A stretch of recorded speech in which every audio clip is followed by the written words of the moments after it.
Welcome to the Learning Pines YouTube. We hope this video helps. In this video, I will explain how to jump-start your Ford Escape. First, prioritize safety by gathering essential gear such as gloves and eye protection. Make sure both your Ford Escape and the donor vehicle are completely turned off and securely in park.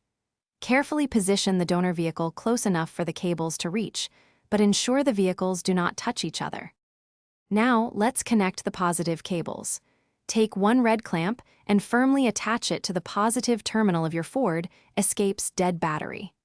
Next, connect the other end of the red cable to the positive terminal of the donor vehicle's working battery. Always double-check that these positive connections are tight and secure. Moving on to the negative cables, attach one black clamp to the negative terminal of the donor vehicle's battery. For the final connection, secure the other black clamp to a clean, unpainted metal part of your Ford Escape's engine block or chassis, away from the battery.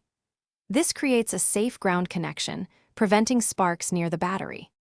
With all cables connected, start the donor vehicle and let it run for about 5 minutes to transfer some charge. Then, try starting your Ford Escape. Once it starts, keep it running. Carefully disconnect the cables in the exact reverse order. First the negative from your Escape, then the negative from the donor, followed by both positive clamps. Thanks for watching. Consider subscribing if we helped you.